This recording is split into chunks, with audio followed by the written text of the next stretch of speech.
অনেক দিন আগে এক ব্যবসায়ী সমুদ্রপথে যাত্রা করছিলেন। জাহাজে প্রচুর মালামাল ছিল।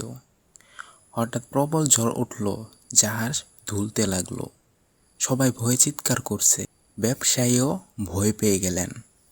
তখন পাশে বসা এক আলেম শান্ত কণ্ঠে বললেন, ভাই, ভয় পেও না, আল্লাহর নাম নাও, বিসমিল্লাহ বলো। ব্যবসায়ী চোখ বন্ধ করে জোরে বললেন, বিসমিল্লাহির রহমানির রহিম।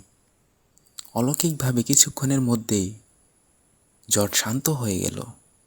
জাহাজ নিরাপদের তীরে বিডল। সেদিন থেকে ব্যবসায়ী শপথ করলেন, জীবনের প্রতিটি কাজ আমি আল্লাহর নাম নিয়ে শুরু করব। শিক্ষা: বিসমিল্লাহ শুধু একটা শব্দ নয়, এটা আল্লাহর রহমত ও সুরক্ষার চাবি।